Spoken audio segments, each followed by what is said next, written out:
নুরুন্নাহার অলিকে ধরে নিয়ে গিয়ে সোফায় বসালেন। অলির হাত পা কাঁপছে, বারবার ওড়না দিয়ে কপালের ঘাম মুছছে। ভাবি তো নাতিতে নিয়ে পুরো বাড়ি ঘুরে বেড়াচ্ছেন। তাদের কথার মাঝেই আলভি হনহনিয়ে বাড়ির ভেতর প্রবেশ করে। সে কোনোদিকে না তাকিয়েই সিঁড়ি বেয়ে উপরে উঠতে নেয়, কিন্তু ড্রয়িং রুমে অলির উপস্থিতি টের পেয়ে তার পা থেমে গেল। পা ঘুরিয়ে অলির সামনে এসে দাঁড়ালো।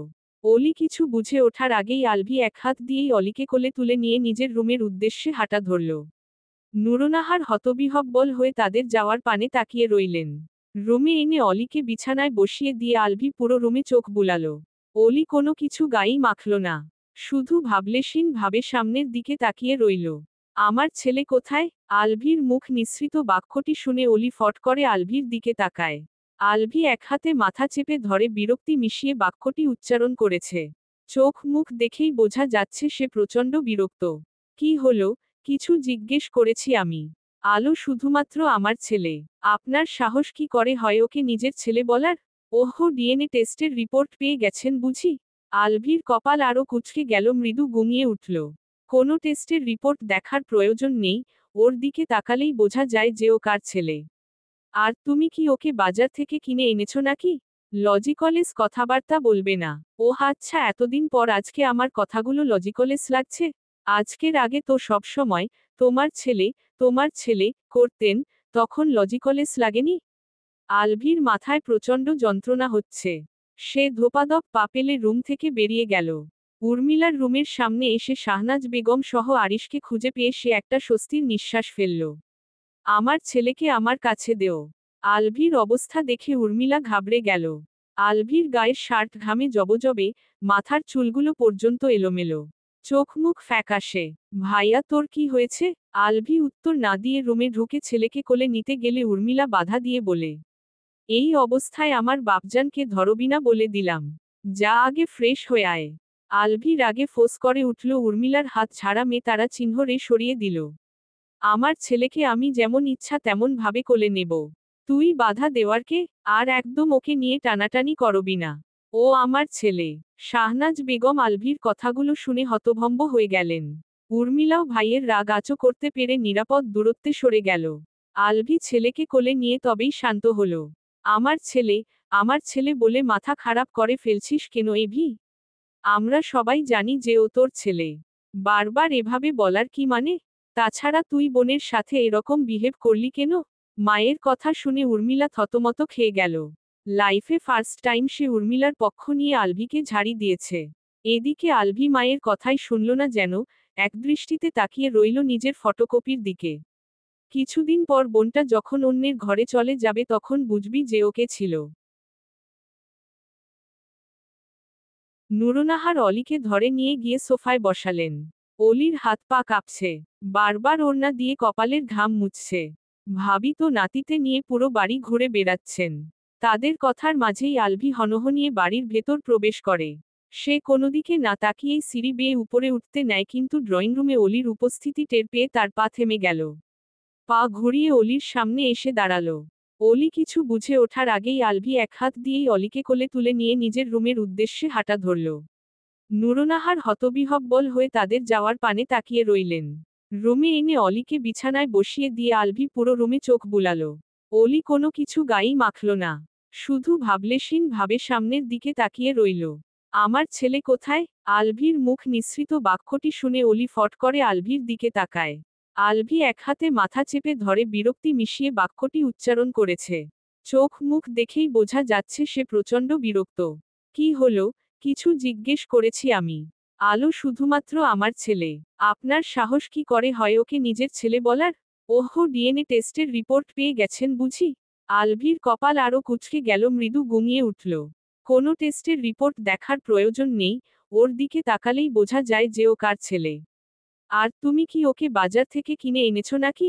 লজিকলেস কথাবার্তা বলবে না। ওহ আচ্ছা, এতদিন পর আজকে আমার কথাগুলো লজিকলেস লাগছে? আজকের আগে তো সবসময় তোমার ছেলে, তোমার ছেলে করতেন, তখন লজিকলেস লাগেনি? আলভির মাথায় প্রচণ্ড যন্ত্রণা হচ্ছে। সে ধোপাধপ পা ফেলে রুম থেকে বেরিয়ে গেল। উর্মিলার রুমের সামনে এসে শাহনাজ বেগম সহ আরিশকে খুঁজে পেয়ে সে একটা স্বস্তির নিঃশ্বাস ফেলল। আমার ছেলেকে আমার কাছে দেও। আলভির অবস্থা দেখে উর্মিলা ঘাবড়ে গেল। আলভির গায়ের শার্ট ঘামে জবজবে, মাথার চুলগুলো পর্যন্ত এলোমেলো, চোখ মুখ ফ্যাকাশে। ভাইয়া তোর কি হয়েছে? আলভি উত্তর না দিয়ে রুমে ঢুকে ছেলেকে কোলে নিতে গেলে উর্মিলা বাধা দিয়ে বলে, এই অবস্থায় আমার বাপজানকে ধরবি না বলে দিলাম। যা আগে ফ্রেশ হয়ে আয়। আলভি রাগে ফোঁস করে উঠল, উর্মিলার হাত ছাড়া মেয়ে তারা চিহ্ন রে সরিয়ে দিল। আমার ছেলেকে আমি যেমন ইচ্ছা তেমন ভাবে কোলে নেব। তুই বাধা দেওয়ার কে? আর একদম ওকে নিয়ে টানাটানি করবি না। ও আমার ছেলে। শাহনাজ বেগম আলভির কথাগুলো শুনে হতভম্ব হয়ে গেলেন। উর্মিলাও ভাইয়ের রাগ আঁচো করতে পেরে নিরাপদ দূরত্বে সরে গেল। আলভি ছেলেকে কোলে নিয়ে তবেই শান্ত হল। আমার ছেলে বলে মাথা খারাপ করে ফেলছিস কেন এভি? আমরা সবাই জানি যে ও তোর ছেলে। বারবার এভাবে বলার কি মানে? তাছাড়া তুই বোনের সাথে এরকম বিহেভ করলি কেন? মায়ের কথা শুনে উর্মিলা থতমত খেয়ে গেল। লাইফে ফার্স্ট টাইম সে উর্মিলার পক্ষ নিয়ে আলভিকে ঝাড়ি দিয়েছে। এদিকে আলভি মায়ের কথাই শুনল না, যেন একদৃষ্টিতে তাকিয়ে রইল নিজের ফটোকপির দিকে। কিছুদিন পর বোনটা যখন অন্যের ঘরে চলে যাবে তখন বুঝবি যে ওকে ছিল। অলি চোখ সরিয়ে অন্যদিকে তাকালো। আলভি আরিশকে খাটের উপর শুইয়ে দিয়ে অলির উদ্দেশ্যে বলল, ওকে খাইয়ে ঘুম পাড়াও, আমি তোমার জন্য খাবার নিয়ে আসছি। আর হ্যাঁ, ওয়াশরুমে গিয়ে লুকিয়ে কোনো লাভ হবে না, আমি সেটাও ভেঙে ফেলব। আলভি চলে যেতেই অলি আরিশকে কোলে নিয়ে খাওয়াতে লাগলো। কিছুক্ষণের মধ্যেই আলভি খাবার নিয়ে এসে নিজ হাতে অলিকে খাইয়ে দিতে চাইল। কিন্তু অলি মুখ ঘুরিয়ে নিল। আমি খাবো না। জোর করবেন না, তাহলে খারাপ কিছু হয়ে যাবে। আমার এখন আর ভয় নেই, নিজেকে শেষ করে দিতেও দ্বিধাবোধ করব না। কথাটা শোনামাত্রই আলভি খাবারের প্লেটটা ছুঁড়ে ফেলে দেয়। ফ্লোরের সাথে প্লেটটার সংঘর্ষের ফলে বিকট শব্দের সৃষ্টি হলো। সেই শব্দে অলি আর আলভির কোনো সমস্যা না হলেও ছোট্ট আরিশ খাওয়া বাদ দিয়ে ঠোঁট ফুলিয়ে কেঁদে ওঠে। আরিশের কান্নার শব্দে আলভির মাথায় ধপ করে জ্বলে ওঠা আগুন নিমিষেই নিভে যায়। অলি সাথে সাথেই আরিশের মুখে খাবার গুজে তাকে শান্ত করে ফেলে। তারপর আলভির উদ্দেশ্যে নিম্নস্বরে বলে, আমি আপনার সাথে বাজে বিহেভ করতে চাই না। আমাকে কিছু সময় নিজের মতো থাকতে দিন। তুমি নিজের মতো থাকতে চাইলে থাকতেই পারো, কিন্তু সারাদিন না খেয়ে থাকাটা একটু বেশি হয়ে যাচ্ছে না? আমার খিদে লাগেনি, সকালে খেয়ে নেব। আলভি উঠে চলে যেতে নিলে অলি তার হাত ধরে ফেলে, শুয়ে পড়ুন। কথাটা শুনে আলভি ভ্রু কুঁচকে অলির দিকে তাকায়। অলি জিভ দিয়ে ঠোঁট ভিজিয়ে বলল, আপনাকে ক্লান্ত দেখাচ্ছে, সেই জন্যই বলেছি। আলভি ফোনটা হাতে নিয়ে একজন সার্ভেন্টকে কল দিল। সার্ভেন্ট এসে কাজগুলো পরিষ্কার করে চলে যেতেই আলভি লাইট অফ করে দিয়ে খাটের উপর শুয়ে পড়ে। আরিশ ঘুমিয়ে গেছে। অলি তাকে ডান পাশে শুইয়ে দিয়ে আলভির দিকে ঘুরে তাকে পেছনে থেকে জড়িয়ে ধরল। অলির আলিঙ্গনে আলভি হকচকিয়ে গেল। একটু আগেই কেমন রুড বিহেভ করল আর এখন আবার জড়িয়ে ধরছে, কি ব্যাপার? আলভি বেশি কিছু ভাবতে পারল না, তার আগেই অলি বলল, আপনার ঘুম আসছে না? আলভি নিশ্চুপ রইল, মনে মনেই বলল, আমার মান অভিমান, যন্ত্রণা কিংবা ভালোবাসার ভাষা বোঝার ক্ষমতা তোমার হয়নি অলি। অলি দ্বিধা নিয়ে আলভির মাথায় হাত রাখল। এটুকু স্পর্শেই আলভি চোখজোড়া বন্ধ করে নিল। অলি ধীরে সুস্থে আলভির মাথায় ভালোবাসা সহিত হাত বুলিয়ে দিতে লাগল। অলির কোমল ছোঁয়ায় কিছুক্ষণের মধ্যেই আলভির চোখজোড়া লেগে যায়। অলি যেন এই সুযোগটারই অপেক্ষায় ছিল। সে ধীরে সুস্থে উঠে বসল, তারপর আরিশকে কোলে তুলে খাট থেমে নেমে দাঁড়াল। দরজার কাছে এসে হঠাৎ থমকে দাঁড়াল অলি। আবার ফিরে গিয়ে টেবিল থেকে আলভির ফোন আর নিজের ফোন হাতে তুলে নিল। শেষবারের মতো চোখ রাখল আলভির ঘুমন্ত মুখে। বুকের গভীরে কেমন যেন চিনচিন করে উঠল, কিন্তু মুখে কোনো অভিব্যক্তি প্রকাশ পেল না। দরজা খুলে বাইরে পা রাখল। নিঃশব্দে দরজাটা বাইরে থেকে লক করে দিয়ে ফোনো দুটো পাশের ফুলের টবের উপর রেখে গেল, যেন আলভি পড়ে খুঁজে পায়। অনেক আগেই চলে যাওয়ার পরিকল্পনা করেছিল অলি।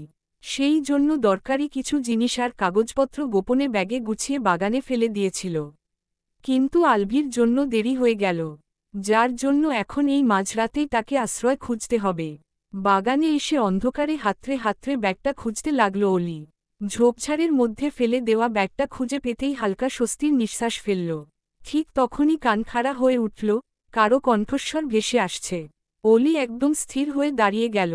কোলে আরিশ নিশ্চিন্তে ঘুমোচ্ছে, ছোট্ট বুকটা ধীর লয়ে ওঠানামা করছে। অলি একবার চারপাশে তাকাল, তারপর গভীর নিঃশ্বাস ফেলে ধীরে ধীরে কণ্ঠস্বরের উৎসের দিকে এগোতে শুরু করল। যত এগোলো ততই কথাগুলো স্পষ্ট হতে লাগল। বাচ্চাটা দুনিয়াতে এসে গেছে, এবার আর ওই মেয়েটাকে আমাদের প্রয়োজন নেই। যে কোনো উপায়ে মেয়েটাকে মেতারা চিহ্ন রেই ফেলব। অলি নীরব দর্শকের মতো গাছের পেছনে লুকিয়ে কথাগুলো শুনতে লাগল। ছায়ামানবটি হাসতে হাসতেই বলল, দুপুরে এভি ছিল না, সেই সুযোগে ওর খাবারে পয়জন মিশিয়ে দিয়েছিলাম, কিন্তু মেয়েটা বোধহয় খাবারগুলো খায়নি। ওর গুড লাক, কতদিন ওকে বাঁচিয়ে রাখতে পারে আমিও দেখে নেব।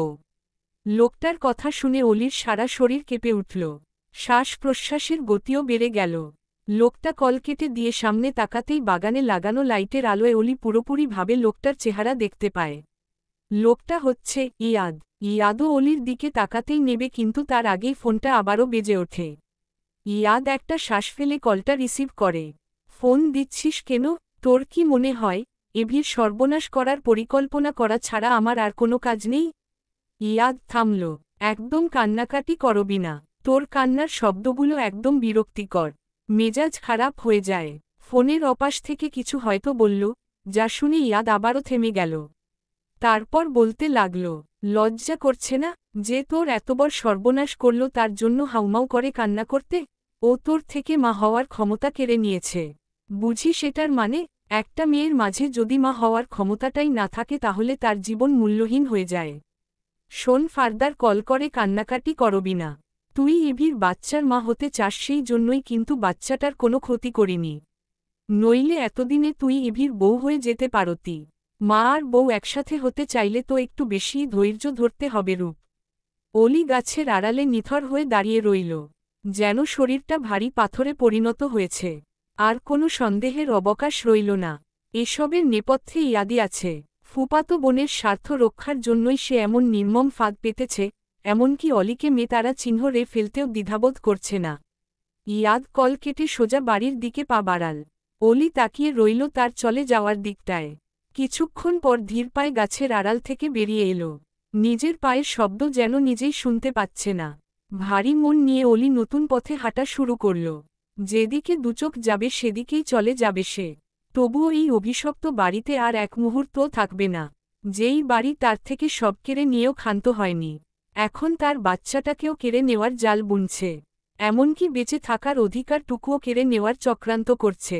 সে থাকবে না আর এই বেইমান মুখোশধারী জানো তারা চিহ্ন আরদের সাথে। যদি আল্লাহ তার নসিবে মৃত্যু লিখে থাকেন তবে তা হোক অন্য কোথাও, কিন্তু এই জানো তারা চিহ্ন আরদের হাতে সে তারা চিহ্ন রবে না। আর না তো এই জানো তারা চিহ্ন আরদের হাতে নিজের সন্তানকে তুলে দেবে। ভোরের দিকে ঘুমের ঘোরে অভ্যাসবশতী অলিকে জড়িয়ে ধরার উদ্দেশ্যে হাত বাড়িয়ে দিল আলভি, কিন্তু ফাঁকা বিছানায় হাত পড়তেই তার ঘুম ভেঙে গেল। মুহূর্তের ভেতরেই চোখ মেলে তাকালো, পাশের জায়গাটা শূন্য পড়ে আছে। আতকে উঠে এক লাফে খাট থেকে নেমে গেল আলভি। প্রথমেই দৌড়ে গেল ওয়াশরুমে, তারপর ব্যালকনিতে। প্রতিটি জায়গায় অস্থির চোখে খুঁজল, কিন্তু কোথাও অলির ছায়া পর্যন্ত নেই। আলভি ভীতসন্ত্রস্ত হয়ে মাথার চুল টানতে টানতে দরজা খুলতে চাইল, কিন্তু দরজা বাইরে থেকে লক করা। গতদিন দরজাটা ভেতর থেকে লক থাকায় ভাঙ্গার সময় শুধু ভেতরেই লকটাই নষ্ট হয়ে গিয়েছিল, কিন্তু বাইরের লকটা পুরোপুরি অক্ষত ছিল। এক মুহূর্ত দেরি না করে ফোন খুঁজতে শুরু করল আলভি। বিছানা, টেবিল, চারপাশ সব তন্নতন্ন করে খুঁজেও ফোনের কোনো হদিস মিলল না। কয়েক সেকেন্ডের ভেতরেই বাস্তবতা স্পষ্ট হয়ে উঠল, অলি কি তবে ছেলেকে নিয়ে অজানায় পাড়ি জমিয়েছে? ব্যাপারটা বোধগম্য হতেই আলভির মাথার ভেতর যেন বজ্রাঘাত হল। শরীর মুহূর্তেই অবশ হয়ে এলো, হাত পা কাঁপতে লাগল। দাঁড়িয়ে থাকার ক্ষমতা হারিয়ে ধপ করে ফ্লোরেই বসে পড়ল। অলি! আলভি চিৎকার করে ডাকতে লাগল, যদিও সে জানে এই ডাক আর অলি অবধি পৌঁছাবে না। আলভি বহু কষ্টে নিজেকে ব্যালকনি পর্যন্ত টেনে আনল, তারপর সেখানে দাঁড়িয়েই গগনবিদারী চিৎকারে ডাকতে লাগল, অলি! যেও না, আমাকে ছেড়ে, প্লিজ ফিরে এসো। আলভি পাগলের মতো আচরণ করছে। বিভ্রমের বশে যেদিকেই তাকাচ্ছে অলিকেই দেখতে পাচ্ছে, যেমন এখন সে দেখতে পাচ্ছে অলি বাগানের সাইডে থাকা পুকুর পাড়ে বসে তার দিকে তাকিয়ে হাসছে। আলভি গলায় কম্পন অনুভব করল, অসহায় কণ্ঠে আবারও চিল্লিয়ে উঠল, হানিবি, দাঁড়াও, আমি আসছি। আমাকে ছেড়ে তুমি যেতে পারো না। আমি তোমাকে কোথাও যেতে দেব না। বুকের ভেতর থেকে উঠে আসা সেই মরিয়া অনুভূতি আলভিকে আর স্থির থাকতে দিল না। এক পর্যায়ে উদ্ভ্রান্তের মতো ব্যালকনির রেলিংয়ে উঠে গেল সে। চোখে মুখে ছিল শুধু একটাই দৃশ্য, অলি। আলভি কোনো কিছু না ভেবেই সেখান থেকে ঝাঁপ দিল। আমি সবকিছু ছেড়ে চলে গিয়েছিলাম হানিবি, শুধু তোমার জন্যই ফিরে এসেছি। আমৃত্যু তোমার জন্যই ফিরে আসব। পরিস্থিতির চাপে পথ ভিন্ন হতে পারে, কিন্তু আমার লক্ষ্য আর উদ্দেশ্য একমাত্র তুমি অবধি পৌঁছানো। জীবনের যেই রাস্তা ধরেই হাঁটি না কেন শেষ অবধি আমি বারবার, হাজারবার তোমার কাছেই ফিরে আসব।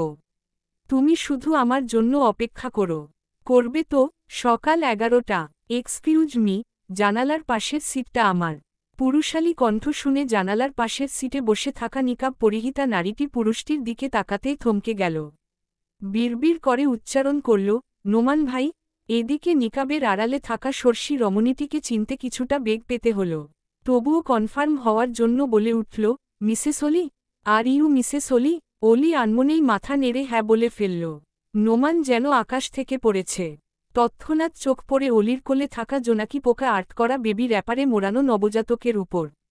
ওহ মাই গড, তোমার বেবি? অলি একটা শুষ্ক ঢোক গিলে হ্যাঁ বোধক মাথা নাড়ে। নোমান ধপ করেই অলির পাশের সিটে বসে পড়ল। ট্রেনে করে সিলেট যাওয়াকালীন অলিকে বাচ্চা সমেত দেখাটা যেন কল্পনাতীত ছিল। আলভি ভাই কোথায়? অলি এদিক সেদিকে তাকিয়ে বলে উঠল, আছে আশেপাশেই। নোমান একটা শ্বাস ফেলে বলল, বাহ, তো কোথায় যাচ্ছ তোমরা? অলি কিছুক্ষণ চুপ থেকে বলে ওঠে, রতে ঘুরতে যাচ্ছি। এত ছোট্ট বেবিকে নিয়ে ঘুরতে যাওয়াটা পিসফুল হবে? অলি অবাক চোখে তাকাতেই নোমান কথা ঘুরিয়ে বলে ওঠে, না মানে, বলতে চাইছিলাম, বাচ্চা সামলাবে নাকি আনন্দ উপভোগ করবে? আমার বাচ্চাই আমার আনন্দ, আমার সব কিছু। নোমানের মুখে ম্লান হাসি ফুটে উঠল। যাক, ভালোবাসার মানুষটিকে সুখে দেখাটাও একটা সৌভাগ্য, যার মাঝে আলাদাই শান্তি আছে। নোমান এই মুহূর্তে সেই শান্তিটাই অনুভব করছে। সরি ওভাবে বলার জন্য। অলি নিশ্চুপ হয়ে রইল। আসলে ছেলে জাতির অন্তর্ভুক্ত, তো তাই চাইলেও একজন মায়ের ফিলিংসগুলো পুরোপুরি অনুমান করতে পারব না। অলি প্রতিউত্তর করল না। বেশ খানিকক্ষণ কেটে গেল। নোমান আর চোখে অলির দিকে তাকাল। ট্রেন ছেড়ে দিয়েছে, কিন্তু সে আলভিকে একবারও দেখেনি। মিসেস অলি, আলভি ভাই কোথায়? ট্রেন তো ছেড়ে দিয়েছে। অলি ফের বলল, আছে আশেপাশেই। নোমান আর কিছু বলতে পারল না। সে বুঝে গেছে যে ঝামেলা কিছু একটা আছে, আর সেটার ব্যাপারে অলি কিছু বলতে চাইছে না। নোমান ঠিক করল শেষ পর্যন্ত সে অলিকে পর্যবেক্ষণ করবে। ঘড়ির কাঁটা টিকটিক শব্দে জানান দিচ্ছে এখন সন্ধ্যা 6টা। ট্রেনটি সবেমাত্র সিলেট শহরের স্টেশনে এসে পৌঁছেছে। পুরোটা রাস্তা নীরবেই কেটেছে। প্রয়োজন ব্যতীত নোমান অলিকে আর কিছুই জিজ্ঞেস করেনি। ট্রেন থেকে নামতেই অলি লক্ষ্য করল নোমান তার পিছু পিছু আসছে। অলি হাঁটার গতি বাড়িয়ে দিল, ফলস্বরূপ নোমানও তাল মেলাল। অলির এক হাতে ব্যাগ আর এক হাতে আরিশ। বাচ্চাটা বেশি জ্বালাতন করে না বললেই চলে। একদম ঠান্ডা আর শান্ত স্বভাবের বাচ্চা। অলি পেছনে না তাকিয়েই জিজ্ঞেস করল, আপনি আমাকে ফলো করছেন কেন? নোমান দাঁড়িয়ে গেল, ফলো করছি না, আমি জাস্ট দেখতে চাইছি আলভি ভাই কোথায়। অলি এবার পিছু ফিরে তাকায়, নেই, কোথাও নেই। আমি তাকে মুক্তি দিয়ে এসেছি। আমার জন্য তার জীবন জাহান্নাম হয়ে গিয়েছিল। আমি তার বিশ্বাসের যোগ্য ছিলাম না। তাই আমি। অলি আর বলতে পারল না। গলা শুকিয়ে গেছে। শরীরে আর শক্তি অবশিষ্ট নেই। সে লড়াই করতে করতে ক্লান্ত। বেঁচে থাকার জন্য লড়াই করতে করতে সে হয়তো মৃতারা চিহ্ন তত্ত্বর খুব নিকটে চলে এসেছে। অলি ফের প্রাণহীন কণ্ঠে বলল, আপনি দয়া করে আমার পিছু নেবেন না। আমি শুধু তুমি যেখানে যাচ্ছ সেখানে পৌঁছে দিয়ে আসব। কিছুক্ষণ পর রাত হয়ে যাবে, এভাবে একা একা চলাফেরা করাটা সেফ হবে না। অলি ঠোঁট চেপে নিচের দিকে তাকিয়ে থেকে বলল, আমার কোনো গন্তব্য বা লক্ষ্য নেই, আমি আশ্রয়হীন অস্তিত্বহীন এক যাযাবর। নদীর কিনারায় ঘর বেঁধেছিলাম, কিন্তু পোড়াকপালে সেটাও সইল না। দমকা ঝড়ে আমার সুখের ঘোরটা লণ্ডভণ্ড হয়ে গেল, আমার শেষ আশ্রয়টুকুও কেড়ে নিয়ে আমাকে করে দিল অস্তিত্বহীন। আমি এখন মৃতারা চিহ্ন তত্ত্ব পথের যাত্রী। মৃতারা চিহ্ন তত্ত্ব আমাকে টেনে নিচ্ছে নিজের দিকে, আর আমিও হেঁটে চলেছি অবলীলায়। অলির মতো পিচ্ছি একটা মেয়ের মুখ থেকে এত ভারী কথাগুলো শুনে নোমান রীতিমতো অবাক হল। সেই সাথে বুঝতেও পারল, সেদিনের পর অলিকে হয়তো আরও কঠিন পরিস্থিতির মোকাবেলা করতে হয়েছে। আমি তোমার কথা বুঝতে পারলাম না মিসেস অলি। তুমি মতারা চিহ্ন রে যেতেই চাইলে পালিয়ে এলে কেন? ওখানে বসেই তো মতারা চিহ্ন রে যেতে পারতে। তারা চিহ্ন তত্ত্ব, তারা চিহ্ন তারা চিহ্ন তত্ত্বা করতে চাইনি আমি, তাই পালিয়ে এসেছি। তবে সেখানে থাকলে অন্যের হাতে মতারা চিহ্ন রতে হতো। আমি অন্যের হাতেও মতারা চিহ্ন রতে চাই না। আমার আলোকে তাদের হাতে সঁপে দিতে পারব না আমি। ও যে বড্ড নিষ্পাপ। মা হয়ে কি করে জানো তারা চিহ্ন আরদের হাতে তুলে দিতাম? নোমান নিশ্চুপ হয়ে গেল। অলি সামনের দিকে ঘুরে হাঁটা ধরল। হসপিটালের শুভ্র বেডের উপর শুয়ে আছে আলভি। মুখে অক্সিজেন মাস্ক লাগানো, মাথায় আর বাম হাতে ব্যান্ডেজ প্যাঁচানো। পাশেই হার্টরেট মনিটরিং ডিভাইসের টুংটুং শব্দ জানান দিচ্ছে শেষ নিঃশ্বাসটুকু এখনও আটকে আছে। কাচের জানালার ওপাশ থেকে শাহনাজ বেগম ছেলের অবস্থা দেখে অশ্রু বিসর্জন দিচ্ছেন। নুরুন্নাহার তাকে সান্ত্বনা দিতে ব্যস্ত। উর্মিলা বাবার বুকে মাথা রেখে ডুকরে কেঁদে উঠছে। দিহান, ইয়াদ আর ইয়ামিন মির্জা পাশেই দাঁড়িয়ে আছে। বাবা, ভাইয়া কিভাবে ব্যালকনি থেকে পড়ে গেল? আর ভাবি বা ছেলেকে নিয়ে কোথায় উধাও হয়ে গেছে? ভাইয়ার রুমের দরজা বাইরে থেকে লক করা ছিল কেন? ফোনো দুটোই বা ফুলের টবের উপরে কে রেখেছিল? উর্মিলা তখন থেকেই বিলাপ করে যাচ্ছে। হাজারটা প্রশ্ন তার মনে, তবে উত্তর দেয়ার কেউ নেই। বাকিদের মনেও একই প্রশ্ন। দিহানের আজকে বিকেলে ফ্লাইট ছিল, কিন্তু প্রাণপ্রিয় বন্ধুকে এই অবস্থায় রেখে যাওয়া সম্ভব নয় বলে টিকিট ক্যান্সেল করে দিয়েছে। রাত 9:30। আলভির জ্ঞান ফিরতেই নিজেকে হসপিটালের বেডে দেখে চমকে গেল। মুখ থেকে অক্সিজেন মাস্কটা সরিয়ে ধীরে ধীরে উঠে বসল। সামনে বসে থাকা বাড়ির লোকগুলো কিছু বলতে যাবে তার আগেই আলভি চিল্লিয়ে ওঠে। হোয়ার ইজ অলি? অলি ফিরে এসেছে? এসেছে তাই না? আমি জানতাম ও ফিরে আসবে। ওর যাওয়ার কোনো জায়গা নেই। আমিই ওর শেষ আশ্রয়।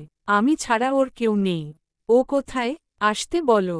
আমি কিছুই বলবো না ওকে। তবে এবার থেকে ওকে আমি লক করে রাখব।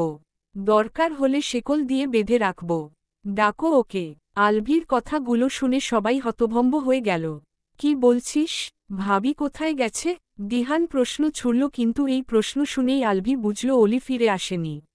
কথাটা বোধগম্য হতেই আলভি দিকবিদিকশূন্য হয়ে উঠে দাঁড়াল। দাঁড়ানো মাত্রই তার মাথা ঘুরে গেল।